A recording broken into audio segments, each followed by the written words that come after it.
Joining us now is our political analyst, Brian Sobel, live in Petaluma.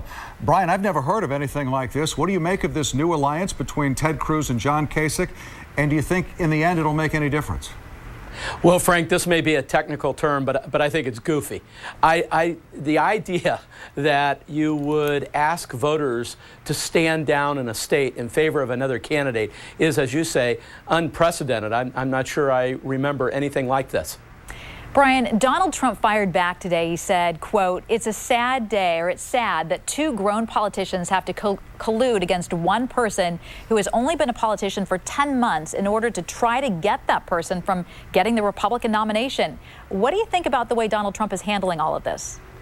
Well, I think he's pointing out the irony of this thing. You know, it's, again, so unusual to have, he's calling it collusion, but, you know, two people getting together and coming up with a plan to help deny overtly, Julie, overtly, a nomination from going to a candidate that has a delegate lead.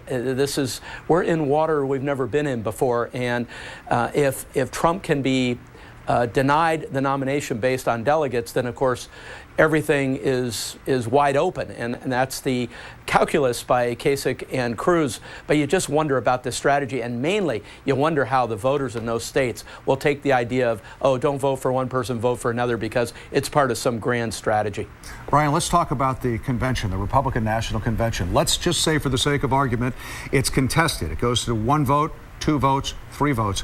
Who wins, do you think, if it goes to a second vote or a third vote? Well, the party establishment, the GOP establishment, does not want Donald Trump. This is evidenced by Kasich and Cruz and many of the national people in the leadership of the GOP saying he's not their guy.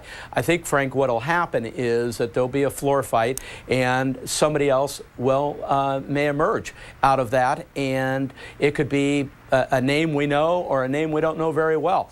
You know, for all of Paul Ryan's telling people he's not interested, that was the same thing, you'll recall, that he said about being Speaker of the House. So you never know where that'll go, but it'll be an open floor fight. Brian, let's look ahead now to tomorrow, the battle in the East tomorrow. 5 states holding primaries. Trump leads by double digits in all 5 states. Do you, though, foresee any upsets tomorrow? No, I mean, the polling so far, Julie, has been really accurate. There hasn't been a whole lot of upsets, and his polling numbers are rather large. So I think he has a very good day tomorrow, and again, that also says something about the Cruz campaign and the Kasich campaign, talking about primaries, by the way, Indiana on May 3rd and New Mexico and Oregon way out in the middle of May. These guys need to be concentrating on tomorrow, and it looks like they may have already given up the ghost on that one. Brian, do you think that Donald Trump has a point when he says that the election is rigged against him? Well, rigged is a pejorative term, but I would say that he clearly understands there's a whole lot of mainstream people who have no interest in him being the nominee and are going to do whatever they can to thwart his efforts. And a lot of that, as we've talked about in past chats, revolves around the rules of the conventions, both the Republican convention and the Democratic convention.